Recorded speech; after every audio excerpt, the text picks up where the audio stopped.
Hey, so I went for a walk. It was a beautiful day today. Uh, Ridiculously beautiful, to tell you the truth.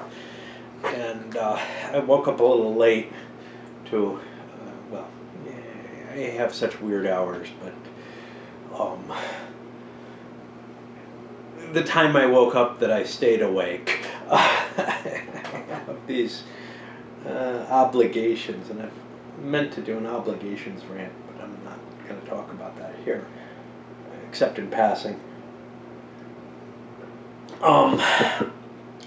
That, you know, get me up for a half hour in the middle of the morning, at like 2 in the morning or whatever, and but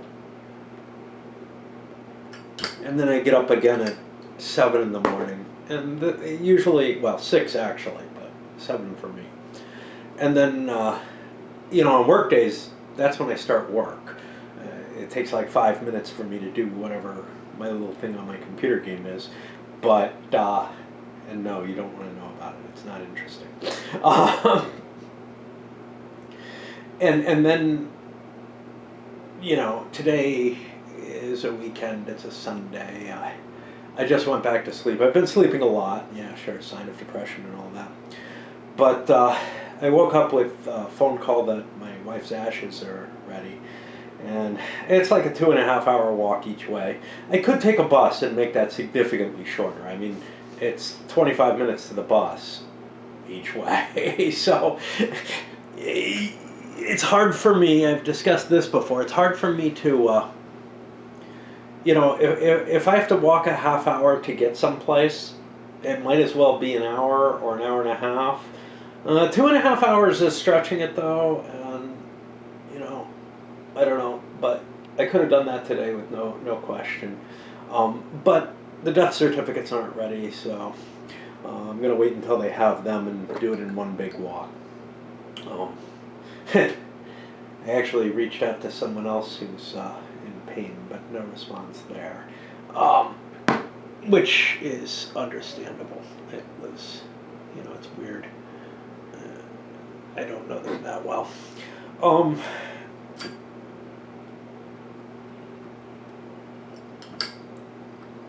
But yeah, I was out of mayonnaise. I posted this on Facebook, and that's shocking. For me to be out of mayonnaise. I thought I had like 3 jars of mayonnaise and 5 or 6 jars of peanut butter, and I had a little more peanut butter than I expected, and I was actually out of mayonnaise, and that never happens.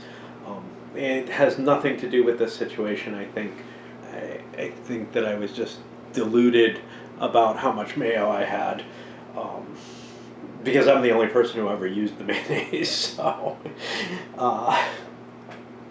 I usually end up just, I know that I had several jars at one point, and I don't know what happened. But anyway, that's something that's hard for me not to have. And I wanted to go for a walk,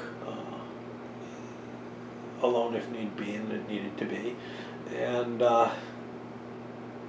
so I took sort of my usual walk without my cart, just a little backpack. And I figured I'd get some other stuff while I was there, down to the normal supermarket I go to, instead of paying a premium at the market of no choice, which I'm sure would have been too much. But I ended up paying a premium anyway, and I'm not sure why, because I didn't grab my receipt. I ended up paying about $10 more than I thought I should have for what I bought. But all the same, no mas, it's just money at this point. And not a lot. What I'm noticing is, every damn thing, everything in the house obviously reminds me of my loss, of her, of things that, we needed to do together, or things that we tended to do together. But the same is true with every single fucking walk I take, too. You know, it's like it's not like I'm dwelling constantly, but you know, obviously, I see a squirrel, I'm gonna think of her. I see anything that we used to pass and maybe remark about and have a joke about, or you know, I actually went for a little walk in the Masonic Cemetery, which is a beautiful place that when I got back here, uh, actually, I found this house, or essentially the hill this house is on, by looking for that Masonic Cemetery. I stumbled on it way back when I was here back around 2007, 2008. And it was really overgrown, and they've cleaned it up a lot. I can't imagine it was as big as it is as overgrown as I saw it, but like I think they cleaned up a corner of it and made it more accessible. Um, but when I found that, that became sort of a destination, and that just so many memories, and I guess that's what this is going to be about. So many memories about, although there's another topic that's of importance. So many memories about, you know, times that we were there together, and these are things that, you know, just hit with everything that I do. There's nothing that doesn't either remind me of times we had together, or and it's not like we had that much, right? Or come to my mind as, wow, this is something that I really meant to show her that I never got the chance to. You know, it was never, you know, it was very hard to motivate her to do anything, especially as the years went on. You know, when we were in Phoenix, things got to that level of comfort where her unwillingness to sort of leave home, you know, which was actually greater than mine, just grew and grew. And my willingness to try to put any kind of pressure, any expectations, any attempt to, you know, increase her willingness to be out or whatever, because the first couple of years, yeah, I did try to make her better, you know, and I don't mean in terms of just me thinking she should be that way. I mean more in terms of her thinking she should be that way. She always felt like her social anxiety issues, especially, which were, I think, at the core of most of this, were something that she wanted to beat, but it wasn't, you know, facing them didn't seem to help. The only thing that helped was maybe the drops her doctor gave her, or taking a shot of alcohol before going out, or whatever. And those things drifted away. But yeah, I mean, I remember going down to the Whitaker not long ago during the daylight, and somebody just had, you know, skeletons all over their yard and all kind of stuff, and she would have loved it. I had only seen it in the dark before, some silly sculpturing type stuff and everything, and she would have gotten a real kick out of it. But yeah, I mean, now it's just sort of this, well, yet another thing to dig a knife into me because everything can. So, shit, I lost track. I lost one of my trains. Fuck me. I know the obligation one. Again, I'm not sure I want to touch on that one. Ah, yes, timing. So, yeah, the timing issue for me to recover, right? What I noticed when I was trying to recover after my first wife kicked me out was that each relationship I had took about as long as it was for me to find someone new, find someone in a comfortable situation, whatever. Uh, I'm not sure why. So it's weird because, sure, look, I was maybe 2 years with my first girlfriend, maybe less than that, but it took about a year and a half or so for me to find someone else who was my psycho ex that I could really connect with in any sense and feel, I don't know. Now, that was a weird situation because she and I never really were together. We were together one day officially, and that didn't go too well. And but we were seeing each other for a long time while she was with other people, and my first wife and I were involved in a relationship with her as well for a while. And it was just, a different sort of thing. And I almost feel like that 2 years or whatever, that she kind of didn't count, that because I was never comfortable and I could never be comfortable with her. I hated her and loved her at the same time, and she's actually the other person I know who I was very close to who died. She died in the same house as me as well. I didn't find the body. My ex did. And that could have been suicide for all I know. She died of a drug overdose, but she was addicted to painkillers, and I'm not sure. I don't know. We had grown a little bit more distant by that point. I don't know. I had actually kept her off of painkillers while we were really together, in whatever sense we were together. When we were, I don't know what the hell we were doing, but we were screwing a lot. But we were spending a lot of time together too. And my own sort of, no, you shouldn't be deadening the pain. You should be reveling in it to some extent. It's a sign of weakness, whatever. I don't know. My approval seems important to people I'm with, and maybe that's important to me that be the case.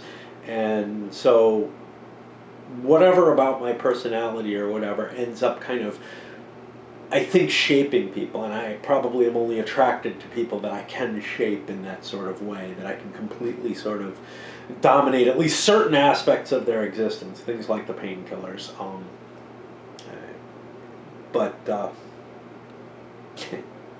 yeah, I'm just thinking, my wife just now, her painkillers, she had gotten 10 of them for the oral surgery she had, but they were kind of heavy-duty stuff, and I'm like, well, be real careful with these. Don't use them unless you need them. Every single one was stuff there, which I hadn't expected. I would have expected she would have taken one or two, but, whatever. I know I tried a couple of mine when I had my operation, and was like, I don't want to fuck with these anymore. But yeah, after my first wife kicked me out, it was about 10 years before I met my last wife. And there were hints and nibbles of things. I was capable of falling for someone within a couple of years. I think maybe had circumstances been right or whatever, but it's almost like there's this barrier that says, no, it has to be that length of time. It's almost like the magical cost of having any sort of comfort, happiness, whatever. Some of it, though, was also, there's a certain level, maybe it's psychological in me, there's a certain level of, well, geez, I don't want to do that much worse than what I had. It's never been perfect with anyone, but if someone, is that far less than what I used to have, well, maybe I can get used to the fact that life just is a permanent decline from a certain point. Um, but I don't know. I don't know. It just seems like the numbers have matched the whole time through, and I'm hoping I don't have another 10 years, to tell you the truth. Uh, but I probably do. Smoking isn't doing it fast enough, and I'm not a reckless person. I mean, there's a reason I don't have a gun, or I don't have a car. Those things are too dangerous for me, or I'm afraid of heights.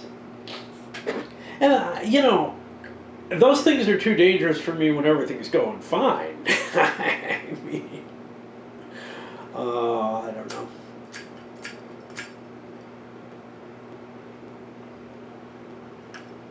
Anyway, I don't have a whole hell of a lot to say, so I probably won't say much more, although I'll still stretch it out more than I had to. But, yeah. What about the obligations? Throw that in too, because I don't think I can do a whole rant on it. It's basically the idea that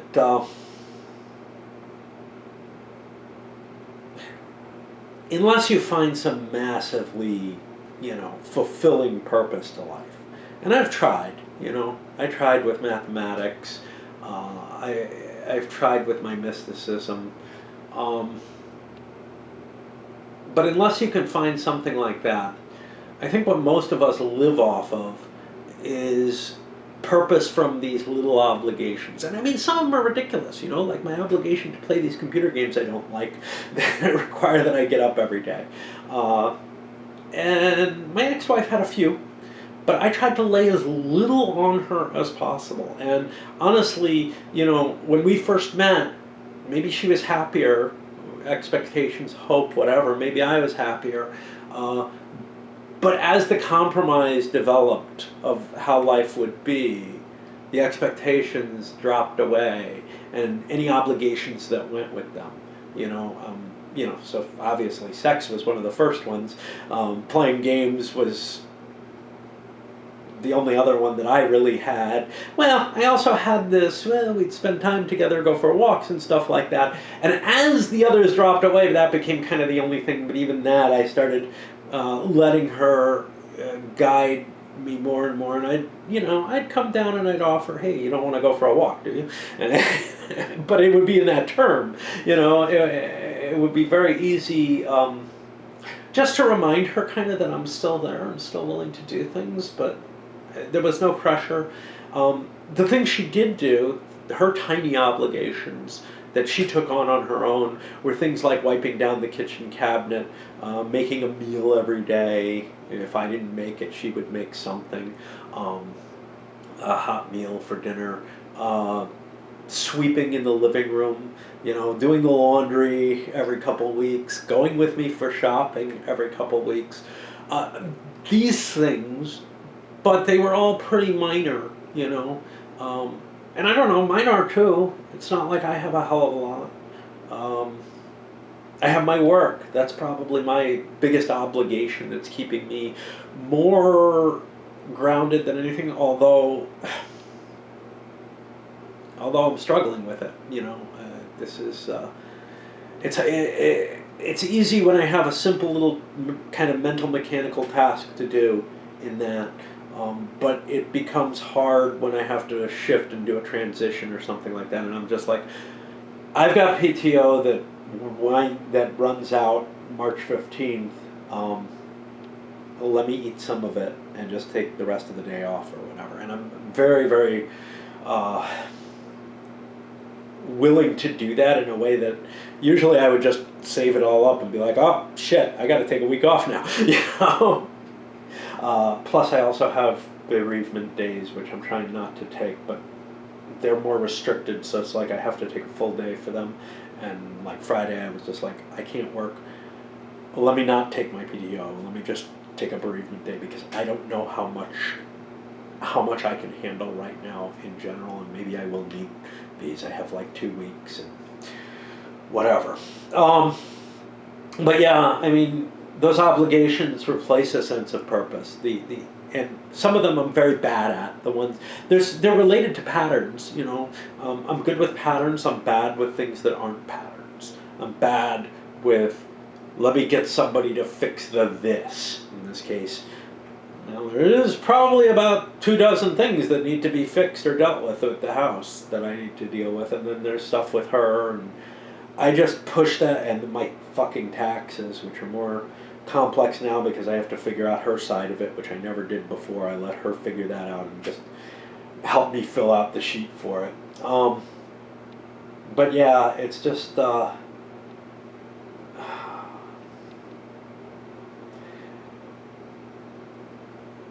it's not like there's any point behind them. You know, the only point is to just keep going on and keep suffering at whatever level that you suffer, and maybe you'll get glimmers and moments that are bittersweet happiness at times, and every now and then maybe there'll be real joy. I doubt it. I doubt it ever, you know. I mean, there hasn't been much in my life, and there's been less and less over the years, so I would not hold any expectations there. It's really just a question of keeping that level of misery low enough that I can keep my head above the water and not feel like I'm, you know, suffering the sharp pains that I do right now. Now, those sharp pains that I feel right now, what from my last wife kicking me out, they were sharper to begin with. I'm not so sure now. It feels about the same. It's hard to tell. It feels about the same as maybe a couple months in, not a couple weeks. It's gotten sharper in some ways, though. Like, it never reached the levels that it did with my first ex-wife after she kicked me out. Those were so intense, and that was not just, you know, me losing her and my love for her and my ability to be around her, but the feeling of, I don't know what I'm going to do with my life at all. Now I do. I have these small obligations. I have a job I can do. I have a house to take care of. I have old age to reach, you know, or whatever, and further decay. But there, it was just, my God, I would do anything to just be with her. Yeah, I would give up everything, all the hopes, all the plans for the future, everything. I made a semi-joke to her, suggesting, let's just say fuck it and, you know, like, go on a crime spree and get killed. You know, that way we would be living intensely in a way that we haven't been, and that I felt was what was missing for her, was the intensity of that love that I used to be able to give her. That intensity was never here with this wife, and it maybe is not something I'm capable of doing anymore, so I don't know. But those tiny obligations are what serves for a purpose in the purposelessness. You know, it's like having to find food, or having to find a warm space to sleep that's out of the rain. I'd be the same way, I think, dragging my way through if I was homeless and had nothing. And maybe be happier, to tell you the truth. Who the fuck knows? Because life would be more intense than it is. Now the only intense thing is the pain of the memories and the pain of the might have beens and all that. So on that bright note, to quote good old Kevin McCarthy, let's send this up.